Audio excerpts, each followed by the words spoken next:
திருவள்ளூர் நாடாளுமன்ற தொகுதி பொறுத்தவரை குடிக்குள்ள இருக்கக்கூடியவர் நிறைய பேருக்கு வந்து இந்த புற்றுநோயால் அவதிப்படக்கூடிய நிலையும், அதே போல் மூச்சு திணறல் உள்ளிட்ட பிரச்சனைகளால் வந்து பாதிக்கப்படக்கூடிய சிறு குழந்தைகளிலிருந்து வயதானவர்களே இந்த பிரச்சனை தொடர்ந்து ஈடுபடுறாங்க. ஆனால் அந்த பகுதி முறையான மருத்துவமனை வந்து இல்லை. எந்த விதமான ஒரு ஹெசிடேஷனும் இல்லாமல் மக்கள் நம்மிடம் வந்து சொல்றதுக்கான வழிமுறைகளையும், அந்த கருத்துக்களை, அந்த வழிகளை, அந்த குறைபாடுகளை எப்படி நிவர்த்தி செய்யறதுன்ற அந்த முயற்சிகளையும் தான் நான் வந்து பெண்களிடம் அவர்களுடைய நலனுக்காக நீங்கள் எது செஞ்சாலுமே அது வந்து சமுதாயத்தில் ஒரு பெரிய இம்பேக்ட் பண்ணுறதா தான் நான் பார்க்குறேன். அதனால் பெண்கள், அப்புறம் கல்வி, அப்புறம் வேலைவாய்ப்பு, இந்த மூணில் தான் நான் வந்து ஃபோக்கஸ்டாக இருந்தேன்.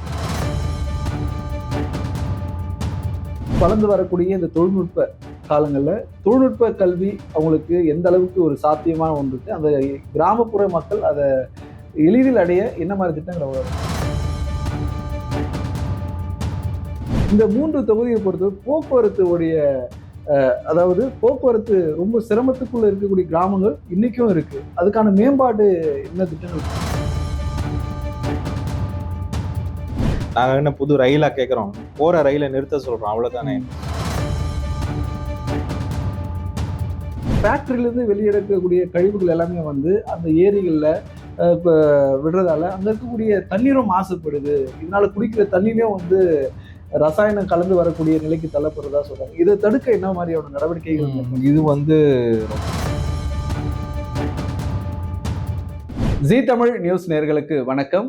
இன்றைய சிறப்பு நேர்காணலில் திருவள்ளூர் நாடாளுமன்ற உறுப்பினரும் முன்னாள் IAS அதிகாரி திரு சசிகாந்த் செந்தில் நம்மோடு இணைந்திருக்கிறார். அவரிடம் கேட்போம். வணக்கம் சார். வணக்கம் சார். சார், இப்போ இந்த அரசியல் இருந்து அதிகாரத்திலிருந்து அரசியல், இது எப்படி இருக்கு சார்? அரசியல்னு நான் பல இடங்கள்ல சொல்லியிருக்கேன். எனக்கு பெரிய வித்தியாசம் ஒன்றும் தெரியல. ஏன்னா என்னுடைய அட்மினிஸ்ட்ரேட்டிவ் லைஃபுமே கூட மக்களை சார்ந்துதான் இருந்தது. நிறைய ஜனங்களை பார்ப்போம், வருவோம், போவோம். என்ன அப்போ என்னால் பேச முடியாது. இப்போ நான் என்னுடைய பொலிட்டிக்கல் வியூஸை நான் ஓப்பனாக பேசுகிறேன்.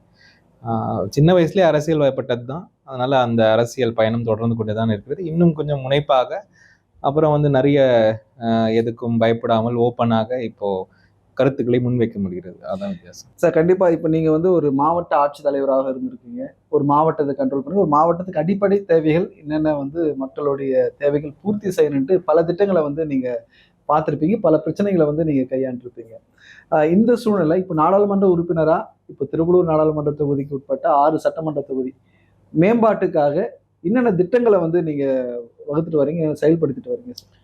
என்னுடைய முதல் நான் சொன்ன பல இடங்களில் சொன்ன விஷயம் வந்து மக்களிடம் வந்து ஒரு பெரிய ஒரு குறைபாடு என்னென்னா, யாரும் அவங்க பேச்சை கேட்க மாட்டாங்க. அவங்களுடைய கருத்துக்களையும் அவங்களுடைய வழிகளையும் புரிந்து கொள்கிற மாதிரி யாரும் இல்லைன்றது தான் நான் புரிஞ்சுக்கிட்ட முதல் விஷயம். அதனால் நான் வந்ததுலேருந்து அந்த முயற்சியில் நான் ஈடுபட்டு தான் இருக்கேன். அதாவது மக்களுடைய குறைகளை எப்படி வந்து எந்த விதமான ஒரு ஹெசிடேஷனும் இல்லாமல் மக்கள் நம்மிடம் வந்து சொல்கிறதுக்கான வழிமுறைகளையும், அந்த கருத்துக்களை, அந்த வழிகளை, அந்த குறைபாடுகளை எப்படி நிவர்த்தி செய்யறதுன்ற அந்த முயற்சிகளையும் தான் நான் வந்து முழுமையாக பண்ணிகிட்ருக்கேன். இரண்டாவது, என்னுடைய ஃபோக்கஸ் ஏரியான்னு சொல்ல போனால் 2. ஒன்று கல்வி. அதில் வந்து முக்கியமாக இளைஞர்கள், வேலைவாய்ப்பு, இது ஒரு பக்கம். இரண்டாவது வந்து பெண்கள். பெண்களிடம் அவர்களுடைய நலனுக்காக நீங்கள் எது செஞ்சாலுமே அது வந்து சமுதாயத்தில் ஒரு பெரிய இம்பேக்ட் பண்ணுறதா தான் நான் பார்க்குறேன். அதனால் பெண்கள், அப்புறம் கல்வி, அப்புறம் வேலைவாய்ப்பு, இந்த 3ல் தான் நான் வந்து ஃபோக்கஸ்டாக இருந்தேன். அதன்படி நாங்கள் நிறைய ப்ரோக்ராம்ஸ் வந்து மாணவர்களுக்கு படிப்புக்காக செஞ்சுட்டு வரோம். இப்போ கூட வருஷம் மாற்றி யோசின்னு ஒரு ப்ரோக்ராம் பண்ணிகிட்ருக்கோம். அதில் வந்து 10ஆம் வகுப்பு 12ஆம் வகுப்பு மாணவர்களுக்கு தேர்வுகளை எப்படி சந்திப்பது, அப்புறம் எங்களுடைய MP ஆஃபீஸ்லேயே வந்து ஒரு சென்டர் ஃபார் எம்ப்ளாய்மெண்ட்டுன்னு ஒன்று ஆரம்பிச்சிருக்கோம்.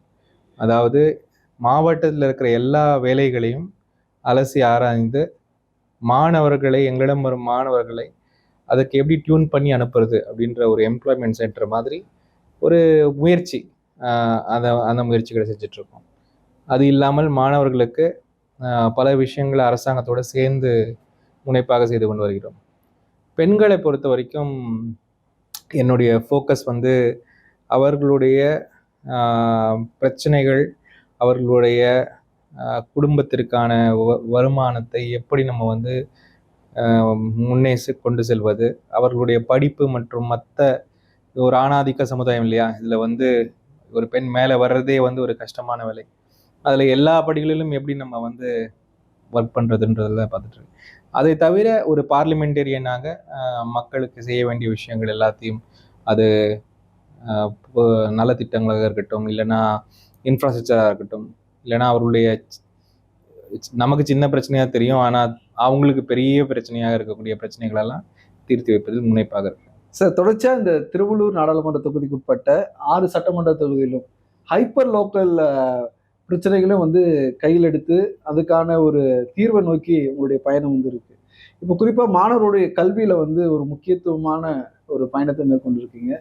இப்போ இந்த அதாவது வளர்ந்து வரக்கூடிய இந்த தொழில்நுட்ப காலங்கள்ல தொழில்நுட்ப கல்வி அவங்களுக்கு எந்த அளவுக்கு ஒரு சாத்தியமான ஒன்று இருக்கு, அந்த கிராமப்புற மக்கள் அதை எளிதில் அடைய என்ன மாதிரி திட்டங்களை எனக்கு ஒரு முக்கியமான ஒரு விஷன் இருக்கு. அதாவது இன்னைக்கு நடக்கிற இந்த ஏஐ புரட்சி வந்து ஒரு பெரிய புரட்சியா நான் பாக்குறேன். ஏன்னா நமக்கு இருக்கிற பெரிய பிரச்சனையை வந்து நம்ம மாணவர்களுக்கு பெரிய பிரச்சனையை வந்து ஒரு சில மாணவர்களுக்குள்ள பல மாணவர்களுக்கு ஒரு தரமான கல்வி கிடைக்காதது ஒரு பெரிய பிரச்சனையா இருக்கு.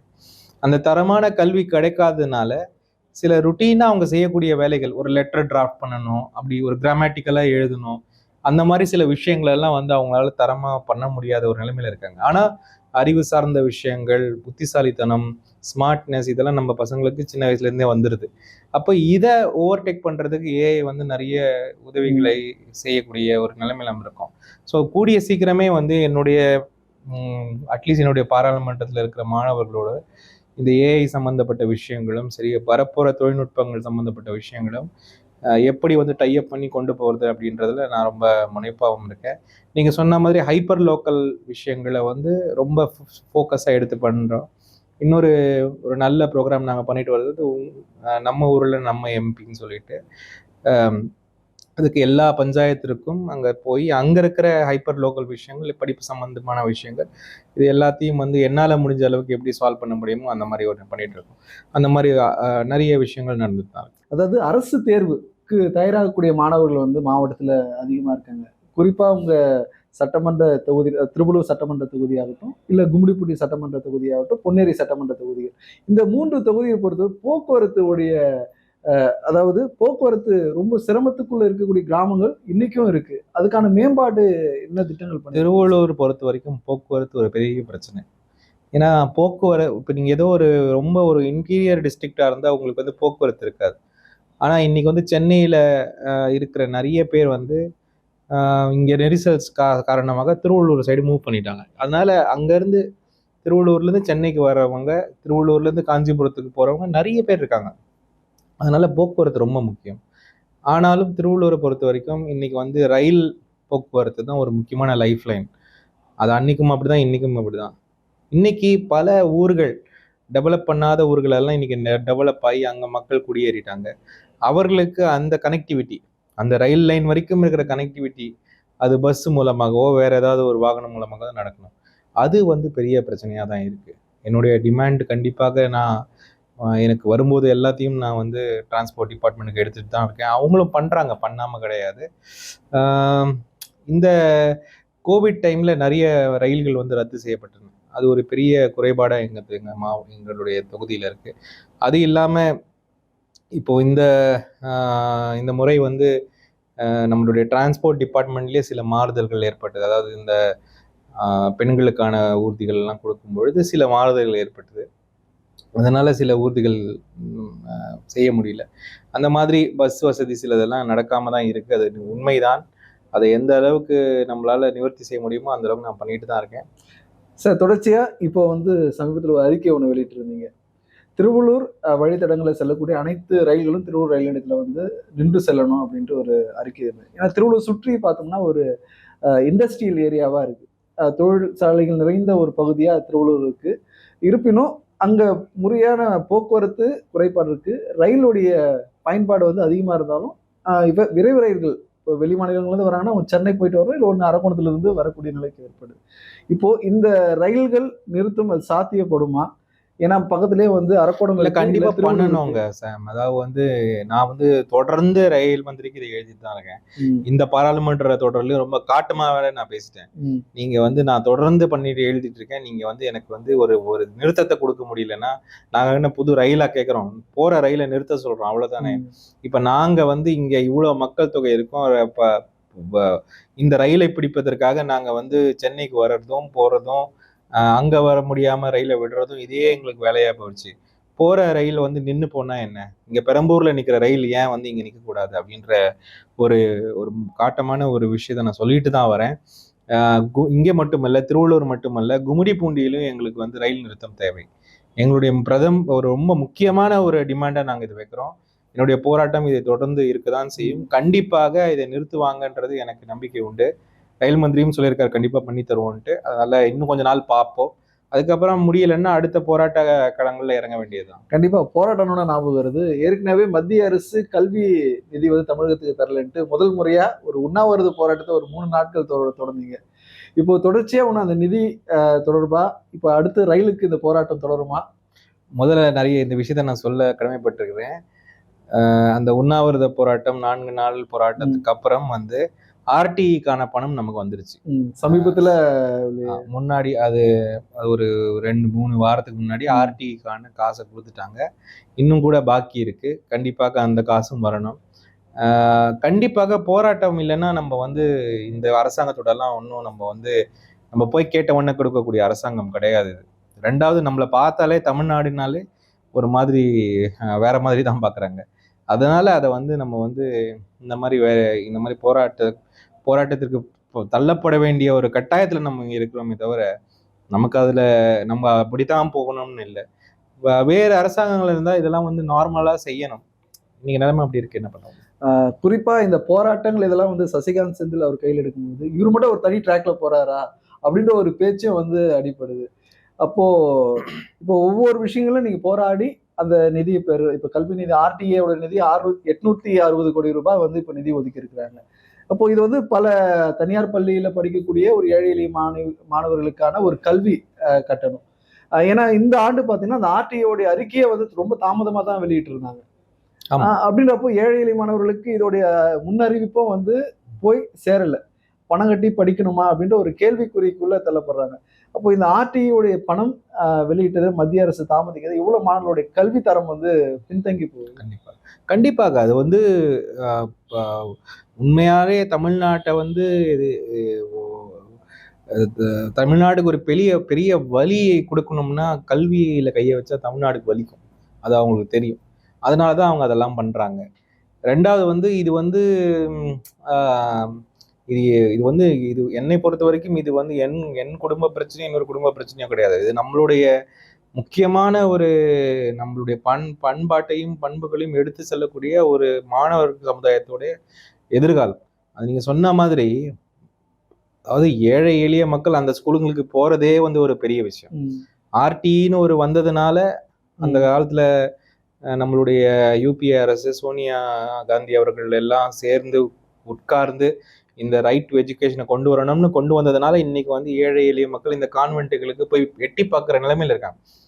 அப்படி ஒரு ஒரு ஒரு ஒரு ஒரு சங்கோஜப்பட்டு கொண்டு போகிற ஒரு இடத்துல உங்களுக்கு ஃபீஸ் வரலன்னு சொல்லும்போது அவங்க மனநிலைமை எப்படி இருக்கும்? ம். அப்ப அவங்களுக்கு வந்து இந்த நம்பிக்கையே போயிடும் இந்த இந்த சிஸ்டம் மேல. அதனால இந்த ஆர்டி பணம் கொடுக்காத வந்து ரொம்ப ஒரு எனக்கு வந்து ரொம்ப ஒரு ஒரு பெரிய தமிழ்நாட்டுடைய பெரிய பிரச்சனையா எனக்கு தெரிஞ்சுது. ம். நான் வந்து தனி ட்ராக்ல போறேனா இல்லையான்றதுலாம் 2வது கருத்து. மக்களுக்கு என்ன தேவையோ, மக்களுடைய வழி எங்க இருக்கோ, அதை அதற்கோடு நிற்பது தான். நீங்க கேட்டீங்க அரசியல் என்ன? ம். நான் அரசியல் அப்படிதான் பார்க்குறேன். மக்களுடைய வழிகளில் நிற்க முடியுமா? நம்மளால என்ன முடியும்? பாராளுமன்றத்துல பேச வாங்கி தர முடியும்னா ஓகே. முடியலன்னா தரையில இறங்கி போராட்டம்னா அதுக்கும் ஓகே தான். இப்போ ஒருபுறம் ஆர்டிஐ உடைய விவகாரத்த, இப்போ இந்த கும்மிடிப்பூண்டி சட்டமன்றத்த பத்தி பொறுத்தவரை பொல்யூஷன்ல ரொம்ப அவதிப்பட்டுருக்காங்க. இப்போ வாழ தகுதியற்ற ஒரு தொகுதியா ஊராக கும்மிடிப்பூண்டி அறிவிச்சிருக்காங்க. இப்போ அங்க இருக்கக்கூடிய மக்களுடைய குறைகள் என்னன்னு கேட்கும்போது, இங்க நெறைய வந்து நீர்நிலைகள் இருக்கு. அந்த ஃபேக்டரியிலேருந்து வெளியெடுக்கக்கூடிய கழிவுகள் எல்லாமே வந்து அந்த ஏரிகளில் விடுறதால அங்கே இருக்கக்கூடிய தண்ணீரும் மாசுபடுது. இதனால குடிக்கிற தண்ணியிலையும் வந்து ரசாயனம் கலந்து வரக்கூடிய நிலைக்கு தள்ளப்படுறதா சொல்றாங்க. இதை தடுக்க என்ன மாதிரியான நடவடிக்கைகள் இது வந்து ரொம்ப ரொம்ப முக்கியமான ஒரு பிரச்சனை நீங்க கையில என்னுடைய இன்னொரு முக்கியமான பாராளுமன்றத்துல இது ஒரு கேள்வி இருக்கதான் செய்யுது. அதாவது இந்த கும்மிடிப்பூண்டி, மீஞ்சூர், எண்ணூர் இந்த என்டையர் பகுதிகளை வந்து ஒரு இண்டஸ்ட்ரியல் எஸ்டேட்டா மாத்திட்டாங்க. இண்டஸ்ட்ரியல் எஸ்டேட்டா மாத்தினது ஒரு பக்கம் இருந்தாலும் அதே பகுதி தான் ரொம்ப ஒரு இக்கலாஜிக்கல் சென்சிட்டிவ் ஜோனும் கூட. உங்களுக்கு பழவேற்காடு ஏரி அந்த ஈகோசிஸ்டம் எல்லாமே அங்க இருக்கிறது அங்கதான். இல்லாத கம்பெனி எல்லாம் இருக்கு இந்த எண்ணூர் மணலி இந்த இந்த ஏரியால. நீங்க இன்னைக்கு பாத்தீங்கன்னா எண்ணூர் கிரீக்குன்னு சொல்லப்படுற எண்ணூர் கிரீக் வந்து முழுமையாக இந்த தெர்மல் பிளான்ட்ல இருந்து வந்த அந்த சாம்பல் வந்து அடிச்சு அந்த கிரீக்கே மூடுற நிலைமைக்கு இன்னைக்கு வந்துருச்சு. பல ஏரிகளில் வந்து இந்த பொல்யூட்டட் அன்ட்ரீட்டட் பொல்யூட்டன்ஸ் வந்து என்ட்ரி ஆயிருக்கு. இன்னைக்கு கூட கும்மிடிப்பூண்டி பக்கம் தான் போயிட்டு வந்து அங்கே இந்த பிரச்சனைகள்லாம் ரொம்ப வலுவாக மக்கள் சொல்றாங்க. இதற்கு வந்து கண்டிப்பாக ஒரு சொல்யூஷன் கொண்டு வரணும். பல பெரிய கம்பெனிஸ் அங்கே இருக்கு, சிபிசிஎல் இந்த மாதிரி பவர் பிளான்ட்ஸ், இவங்க எல்லாருமே வந்து பொல்யூஷன் நார்ம்ஸ்க்கு வந்து ஏதோ ஒரு இடத்துல வந்து இவங்க எல்லாருமே டிவேட் பண்றாங்கன்றது உண்மை. சிப்காட்டிலிருந்து வரும் பொல்யூட்டன்ஸும் பயங்கரமாக மக்களை அவதிக்குள்ளாக்குவது உண்மை. இதை எடுத்து இதை கண்டிப்பாக முறியடிக்க வேணும்னா நான் வந்து ஒரு கலெக்டருக்கு ஒரு ப்ரப்போசலும் கொடுத்துருக்கேன். இந்த வர வருடத்தில் இதை ஒரு பிரைமரி ஆஸ்பெக்டாக எடுத்து தொகுதிக்குள்ள இந்த வருடம் வந்து இந்த இந்த மாசுக்கு எதிரான வருடம்னு நம்ம தொகுதிக்குள்ள டிக்ளேர் பண்ணி ஒரு பெரிய ஃபோரமை கிரியேட் பண்ணி இவங்க எல்லாரையுமே அதில் வந்து ஒரு சென்ட்ரல் பிளேயராக கொண்டு வந்து அவர்களோட பார்ட்டிசிபேஷனோட மக்களோட பார்ட்டிசிபேஷனோட அந்த ஈகோ சிஸ்டமை மறுபடியும் ரிவைவ் பண்ணணும்ன்றது என்னுடைய அடுத்த ஒரு பெரிய ப்ராஜெக்டா நான் அதை கொண்டு வரேன். கண்டிப்பா. இப்போ நம்ம திருவள்ளூர் நாடாளுமன்ற தொகுதி பொறுத்தவரை கும்மிடிப்பூண்டில் இருக்கக்கூடியவர் நிறைய பேருக்கு வந்து இந்த புற்றுநோயால் அவதிப்படக்கூடிய நிலையும், அதே போல மூச்சு திணறல் உள்ளிட்ட பிரச்சனைகளால வந்து பாதிக்கப்படக்கூடிய சிறு குழந்தைகளிலிருந்து வயதானவர்களே இந்த பிரச்சனை தொடர்ந்து ஈடுபடுறாங்க. ஆனா அந்த பகுதி முறையான மருத்துவமனை வந்து இல்லை. அங்க பணி செய்யக்கூடிய பணியாளர்களுக்கு இசிஐ மருத்துவமனையும் வந்து ஒண்ணுதான் இருக்கு. அது கிளினிக் மாதிரி தான் வந்து ஒரு சிறிய அளவில் செயல்படுது என்று ஒரு குற்றச்சாட்டு வைக்கிறாங்க. அப்போ ஒரு மருத்துவமனை ஒரு கட்டமைப்பும் இல்லை. ஏன்னா பொல்யூஷனால் பாதிக்கப்படக்கூடிய மக்களுடைய சரீர உபாதைகளை வந்து உடனே கொண்டு போய் மருத்துவ சிகிச்சை பெறக்கூடிய நிலைக்கும் ரொம்ப பின்தங்கிய ஒரு தொகுதியாவே இருக்கு. இது எப்படி? கண்டிப்பாக இது வந்து நீங்க சொன்ன ரொம்ப ஒரு வேலிட் பாயிண்ட். அந்த ஒரு ஒரு ஒரு பெரிய மருத்துவமனை அங்க தேவைப்படுகிறது. நீங்க சொன்ன மாதிரி ஸ்பெஷலைஸ்டு விஷயங்கள், புற்றுநோய் சம்பந்தப்பட்ட விஷயங்கள், நுரையீரல் சம்பந்தப்பட்ட விஷயங்கள், சிறுநீரக விஷயங்கள் எல்லாமே நிறைய அங்கே வர்றதுனால அதற்கான ஸ்பெஷாலிட்டி மருத்துவமனைகள் அங்கே இருக்கணும். அதற்கான ரிக்வெஸ்டும் இருக்கு. கண்டிப்பாக வர 2-3 வருஷத்துல அதுக்கான அடிக்கல்லாவது நான் வைப்பேன் அப்படின்றது என்னுடைய ஒரு எண்ணம். இப்போ தொகுதி மேம்பாட்டுக்காக நிறைய பண்ணிருக்கீங்க. இப்போ நம்ம திருவள்ளூர் நாடாளுமன்ற தொகுதி சுற்றிலும் வந்து ஒரு ஏரி நிறைந்த ஒரு பகுதியா இருக்கு. தண்ணீர் வந்து நிறைய வீணா தண்ணியில கலக்கப்படுது. குடிநீர் பஞ்சமும் வந்து வெயில் காலங்களில் வந்து ஏற்படுதுன்னு ஒரு குற்றச்சாட்டு. உதாரணத்துக்கு திருவள்ளூர், பூந்தமல்லி, அந்த சைடு பூண்டி மற்றும் பொன்னேரி உள்ளிட்ட பகுதிகளை சுற்றி வந்து ஏரி சூழ்ந்த ஒரு பகுதியா இருக்கு. இப்போ இந்த தண்ணீர் வந்து வெளியேறக்கூடிய நிலையில தடுப்பணை கட்டணும்னு அந்த பகுதி மக்கள் வந்து ஒரு நீண்ட நாள் கோரிக்கையா இருக்கு. அது நிறைவேற்றப்படணுமா? நிறைய தடுப்பணைகள் மட்டுமல்ல, தடுப்பணைகள் அப்புறம் அந்த பண்டு ஸ்ட்ரெங்தன் பண்றது, ஏரி தூர்வாருது, இந்த மாதிரி நிறைய விஷயங்கள் வந்து இன்னைக்கு வந்து ஏரி சம்பந்தமான விஷயங்கள் வேலைகள் இருக்கு. ஏன்னா உங்களுடைய உங்களுடைய பொட்டன்ஷியல் இருந்தாலும் மாநில அரசுடைய ஈடுபாடும் வந்து அதுல இல்ல. அது ரொம்ப பட்ஜெட் ஹெவியான விஷயங்கள். ஒரு ஏரியை தூர் எடுக்கணும்னா பட்ஜெட் ஹெவியான விஷயம். ஆனா இதுக்கு ஒரு சொல்யூஷன் ஒண்ணு இருக்கு. நான் அதை மாவட்ட ஆட்சியராக இருக்கும்போது நான் பண்ணியிருக்கிறேன். அதை வந்து நான் கலெக்டர் கிட்ட பேசி அதை எப்படி பண்ணலாம், அதாவது லோக்கல் ஆட்களை வைத்தே, லோக்கல் விவசாயிகளை வைத்தே, லோக்கல் இந்த ஜேசிபி இருக்கிறவங்களை வைத்தே இந்த வெயில் காலங்களில் நம்ம வந்து தூர் எடுக்கலாம். அது ஒரு ப்ராஜெக்டாவே நான் அவரோட ஒரு இடத்துல பண்ணியிருக்கிறேன். ஏன்னா கடந்த அதிமுக ஆட்சியில குடிமராமத்து பண்ணிட்டு இந்த ஏரிகளை தூர் வாரணும். ஆமா, அது போல வந்து இப்போ நிறைய தண்ணீர் வீணாகுது. ஆமா, இது வந்து ஒரு இதை வந்து வேற மாதிரி பண்ணணும். இதை வந்து ஒரு கான்ட்ராக்ட் மாதிரியெல்லாம் விட்டா அது வந்து மிஸ்யூஸ் ஆயிரும். அப்படி பண்ணா அது ஒர்க் அவுட் ஆகாது. இது மக்களை சார்ந்த அந்த ஏரியை வந்து மெயின்டைன் பண்ணுவது, பாதுகாப்பது, அதை ஒரு ஈகோசிஸ்டமா மாற்றுவதற்கும் நம்ம வந்து அதுக்கான வழிமுறைகளை செய்யணும். கண்டிப்பாக இந்த வர வர வர வருடம் அந்த மாசுக்கு எதிரான வருடமும் இந்த ஏரி மேம்பாட்டுக்கான வருடமாக டிக்ளேர் பண்ணி எல்லா பக்கமும் அதை பண்றதுக்கு நம்ம முயற்சிகள் எடுத்துக்கிறோம். சார், தொடர்ச்சியா இப்போ பூண்டி ஏரி ஒரு சுற்றுலா தலம் மாதிரியே வந்து அதிக மக்கள் வெளியூர்ல இருந்து கூட வந்து பார்க்கக்கூடிய இடமா இருக்கு. ஆனா அதே போல பழவேற்காடு பகுதியை வந்து ஒரு சுற்றுலா தலம் போல வெளியூர்கள்ல இருந்து வந்து பார்க்கக்கூடிய நபர்களுடைய எண்ணிக்கை அதிகரித்து வருது. அப்போ இதெல்லாம் ஏன் ஒரு சுற்றுலா தலமா வந்து இன்னும் அறிவிக்கல? கண்டிப்பா அதுக்கு ஏதாவது மாநில அரசுக்கு நீங்க கோரிக்கை? மாநில அரசுக்கும் வச்சிருக்கேன், மத்திய அரசுக்கும் வச்சிருக்கேன். நான் என்ன சொல்றேன்னா, இந்த பழவேற்காடு வந்து ஒரு யூனிக் பிளேஸ். அது வந்து அந்த ஈகோசிஸ்டமே ஒரு யூனிக் பிளேஸ். தமிழ்நாட்டிலேயே ஃபிளமிங்கோஸ் பறவைகள் வரக்கூடிய ஒரே இடம் பழவேற்காடு தான் இருக்கும்னு நினைக்கிறேன். அதே மாதிரி இறால் அந்த உற்பத்தியும் அங்க நடக்கிற, அது ஒரு ரொம்ப யூனிக்கான ஒரு ஈகோசிஸ்டம். அந்த ஈகோசிஸ்டமை வந்து நீங்க வந்து ஒரு காம்ப்ரிஹென்சிவ் பிளான் கொண்டு வாங்கன்றது தான் என்னுடைய ஒரு ரிக்வெஸ்டா இருக்கு. மத்திய அரசாங்கமும் அதுக்கு அதுக்கு அதுக்கு ஸ்டடி எல்லாம் பண்ணியிருக்காங்க. அதை கொண்டு வருவாங்க ஷார்ட்லி அப்படின்றது என்னுடைய எண்ணம். பூண்டி ஏரியை வந்து நம்ம மாநில அரசாங்கத்திலே வச்சு நம்ம டூரிசம் சென்டராக மாற்றி அதை நல்லா பண்ணலாம். நல்ல கேம்பிங் சைட்டு கூட சென்னைக்கு அருகாமையில் ஒரு கேம்பிங் சைட் இருக்கக்கூடிய ஒரு இடம் பூண்டியாக மாறுறதுக்கு நல்ல வாய்ப்புகள் இருக்கு. இது 2 ப்ரப்போசலும் நான் வச்சிருக்கேன். சார், தொடர்ச்சியா திருவள்ளூர்ல வந்து ரிங் ரோடு வந்துட்டு நீண்ட நாள் ஒரு கனவாகவே இருக்கு. இந்த ரிங் ரோடு அமைக்க இது வருமா, இல்ல இதோட நிலை என்னவா? அது ஆல்ரெடி ஆல்மோஸ்ட் இப்போ 2 ரிங் ரோடு இப்போ கம்ப்ளீட் ஆகிற ஸ்டேஜில் தான் இருக்கு. அதனால அந்த சிஆர்ஆர் ப்ராஜெக்ட் வந்து முடிஞ்சிடும். கண்டிப்பாக அந்த வேலைகள் நடந்துட்டு தான் இருக்கு. அதில் ஒன்றும் சார், இவ்வளோ நேரம் உங்களுடைய நேரத்தை எங்களுக்கு ஒதுக்கி உங்களுடைய கருத்துக்களை பதிவு செய்தமைக்காய் நன்றி சார்.